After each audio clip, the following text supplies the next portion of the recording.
Disclaimer: the following narrative is based on open source reports and public claims.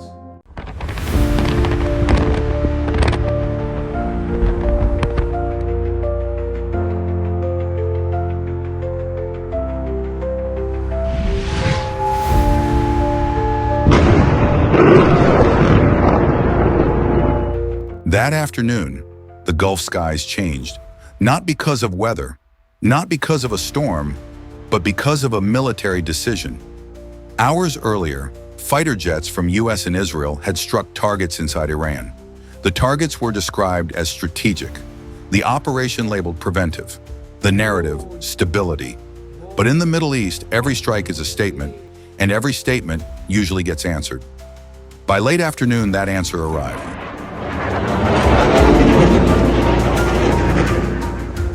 Ballistic missiles were launched, not one, not symbolic, long trajectories crossing the Gulf. Radar screens lit up, air defense systems activated, sirens sounded in Bahrain, explosions were reported near facilities hosting US forces, heightened alert levels followed in Qatar and Kuwait. In Uni Emirat Arab, one strike resulted in a civilian casualty. Some missiles were intercepted. Some reached their intended perimeter. The damage was described as limited, but the strategic message was not.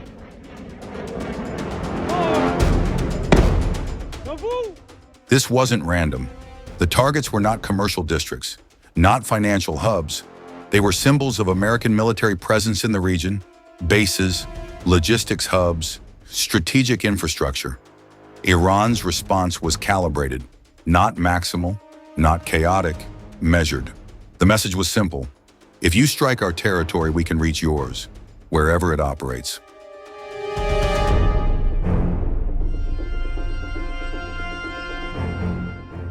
Air defense systems worked overtime.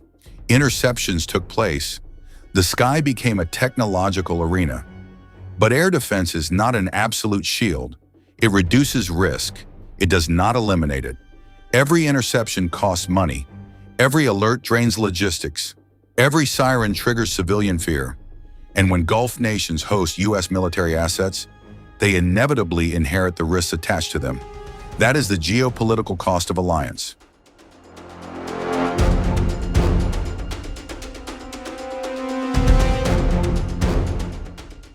The effects were immediate. Airspace closures, flight diversions, international carriers adjusting routes.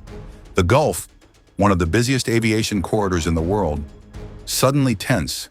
This was no longer just a military exchange. It became an economic tremor. Energy markets reacted. Investors watched closely. The Gulf is not just geography, it is a global energy artery.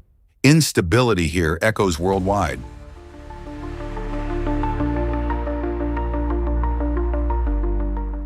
Could this have been avoided? When US chooses military force as a primary response, it projects strength. But strength invites challenge. Iran could not appear passive, domestically or regionally. Retaliation became politically necessary. This is not new. Pressure meets pressure. Strike meets strike. And regional allies, and willingly or not, become frontline stakeholders. The late afternoon response revealed several realities. First, Iran retains functional missile capability. Second, it can project force beyond its borders. Third, it chose restraint within escalation. That matters, because if total war were the goal, the scale would have been far broader. Instead, this was calibrated messaging, enough to demonstrate reach, not enough, yet, to ignite regional war. For Washington, this is a credibility test. Respond too aggressively, risk regional war. Respond too softly. Deterrence erodes. This is the classic dilemma of a superpower entrenched in Middle Eastern security architecture.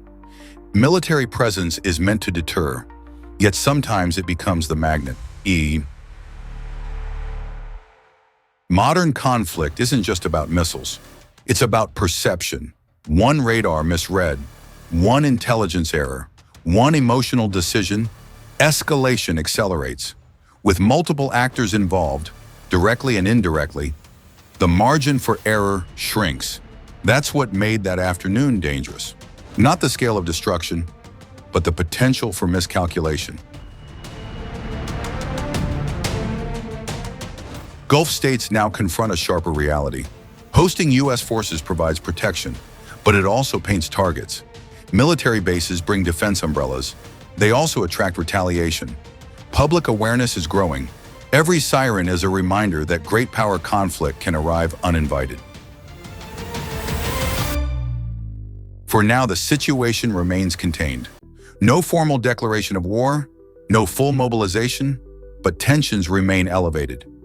Each side studies the other, measures responses, calculates risk. One thing is certain, trust has eroded, and when trust fades in geopolitics, stability weakens. That afternoon wasn't defined by massive destruction.